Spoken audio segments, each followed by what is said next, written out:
আজকে ভাবলাম চুলগুলোকে একটু কালার করে নেওয়া যাক। আমার সামনের চুলগুলো সাদা, ভিতরেও সাদা। ছোটোবেলা থেকে আমার চুলগুলো সাদা, ওই পেটের একটু সমস্যার জন্য।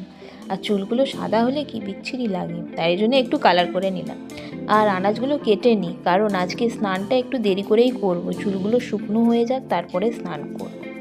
বিকেলে ভাবলাম একটু চিকেন পকোড়া বানাই, কারণ সলিড মাংস আমাদের কেউ খায় না। তাই প্রথমে মাংসগুলোকে মাঝারি মাপে কাটলাম। তাতে হলুদ গুঁড়ো, লঙ্কা গুঁড়ো, চাট মশলা, গোলমরিচ গুঁড়ো, ভিনিগার, আদা রসুন বাটা আর নুন আন্দাজ করে দিলাম।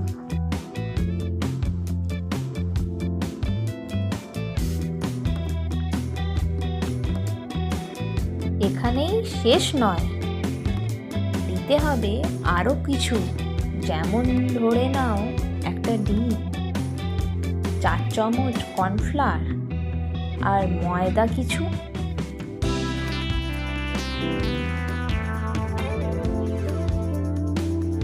তারপরে ভালো করে মাখতে হবে, 1 ঘন্টা ফ্রিজে রাখতে হবে।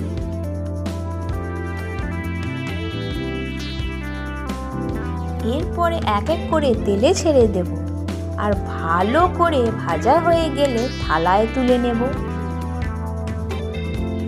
সস দিয়ে দেখো খাওয়া শুরু হয়ে গেল, আর যে বানালো তার দেখা না মিলল।